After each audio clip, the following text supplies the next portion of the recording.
안녕하세요 여러분. 오늘의 흥미로운 기사 내용은 시장은 연준에 대한 집착을 멈춰야 한다. 매수해야 할 주식 사종. 그리고 에브리식 랠리가 돌아왔습니다.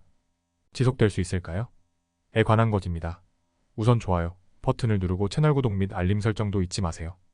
여러분의 관심과 지지가 저희에게 큰 힘이 됩니다. 첫 영상은 월스트리트 저널에서 다룬 아주 흥미로운 주제를 소개해드리려고 합니다. 이 기사는 제이콥 소넨샤인의 글을 바탕으로 했으며 연방준비제도이하 연준에 대한 집착을 멈추고 현재 매수할 가치가 있는 주식 사종을 소개하고 있습니다. 그럼 이 기사를 바탕으로 한 오늘의 투자 전략 이야기를 시작해볼까요? 먼저 연준이 주목을 받고 있는 이유는 최근 금리를 0.5포인트나 인하했기 때문입니다.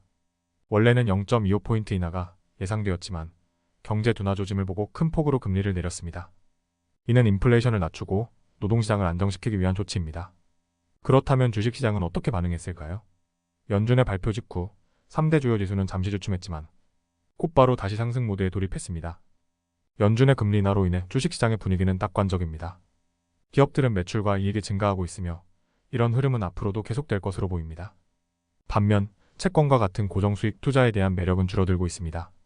금리가 낮아지면 채권 수익률도 떨어지기 때문이죠. 그렇다면 우리는 어떻게 투자해야 할까요? 이제 연준의 금리 결정에 너무 얽매이지 않고 장기적인 투자 관점을 가져야 합니다.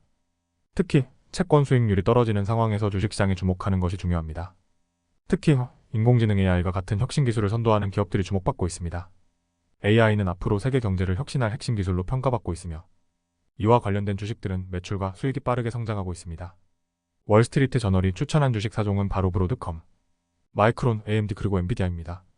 이 기업들은 모두 AI 기술을 활용해 시장에서 큰 성과를 내고 있으며 분석가들은 이들 기업의 연간 수익이 20% 이상 성장할 것이라고 예상하고 있습니다. 특히 S&P 500 기술 부문은 연준의 금리 인하 발표 이후에도 평균적으로 12개월 동안 약 8%의 수익을 낼 것으로 예상되며 이는 전체 시장 평균보다 더 높은 수익률을 기록할 가능성이 큽니다. 따라서 기술주에 투자하고 연준의 모든 결정에 일일비하기보다는 장기적인 성장을 바라보며 투자하는 것이 지금으로서는 가장 현명한 전략일 수 있습니다. 다음 영상은 월스트리트 저널의 기사를 바탕으로 시장에서 일어나고 있는 모든 것을 랠리 현상에 대해 이야기해보려고 합니다.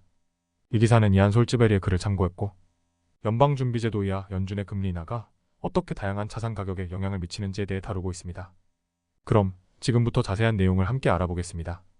연준은 최근 0.5%포인트 금리를 인하하면서 시장에 큰 변화를 가져왔습니다. 이는 많은 투자자들이 예상했던 것보다 더 큰 폭의 인하였고 그 결과 시장은 크게 반응했습니다. 특히 S&P 500과 다우존스 산업평균지수 같은 주요 지수들이 랠리를 기록하며 강세를 보였습니다. 대표적인 기업으로는 엔비디아와 애플이 있으며 두 기업 모두 주가가 각각 5%와 3.5% 이상 상승했습니다. 소형주도 예외는 아니었죠. 러설 2000 지수는 거의 2% 상승하며 소규모 기업들이 큰 수혜를 입었습니다. 뿐만 아니라 금, 석유, 고수익 채권까지 가격이 상승하는 등 다양한 자산에서 상승세가 나타났습니다. 그렇다면 이 모든 상승세는 지속될 수 있을까요? 연준의 금리 인하가 경기 침체 없이 인플레이션을 잡을 수 있을 것이라는 기대가 있지만 여전히 조심해야 할 부분이 많습니다. 핌코의 경제학자 티파니 와일딩에 따르면 인플레이션 위험이 어느 정도 줄어든 것은 맞지만 최근 노동시장의 둔화는 경제 하락 위험을 키울 수 있다는 지적도 있습니다. 이러한 경제적 불확실성 속에서 월가의 투자자들은 민감하게 반응하고 있습니다. 연준의 정책 변화에 맞춰 일시적으로 주가를 끌어올리지만 문제가 생기면 재빨리 후퇴할 가능성도 큽니다. 특히 소형주와 고수익 채권처럼 위험이 큰 자산들은 더 큰 변동성을 겪을 수 있습니다. 러설 2000 지수가 7월에 11% 이상 급등한 이후 8월에는 예상보다 약한 고용 보고서로 인해 급격히 하락하는 모습을 보였습니다. 그 이후로 소형주는 불안정한 움직임을 보여주고 있는데 연준의 금리 인하만으로는 이러한 상황을 근본적으로 바꾸기 어렵습니다. 결국 더 강력한 경제 데이터가 나와야만 시장에 지속적인 상승을 기대할 수 있습니다. 마지막으로 뱅크 오브 어메리카의 분석에 따르면 추가 금리 인하가 소규모 주식에는 긍정적인 영향을 미칠 수 있지만 전체적인 경제 성장 우려를 완전히 해소하지는 못할 것으로 보입니다. 투자자들은 여전히 신중해야 하며 경제 데이터가 개선되기를 기다려야 합니다. 오늘은 여기까지입니다. 다음 영상에서 더 유익하고 흥미로운 내용으로 찾아뵙겠습니다. 이 영상은 투자 의견이 아닙니다. 매우 감사합니다.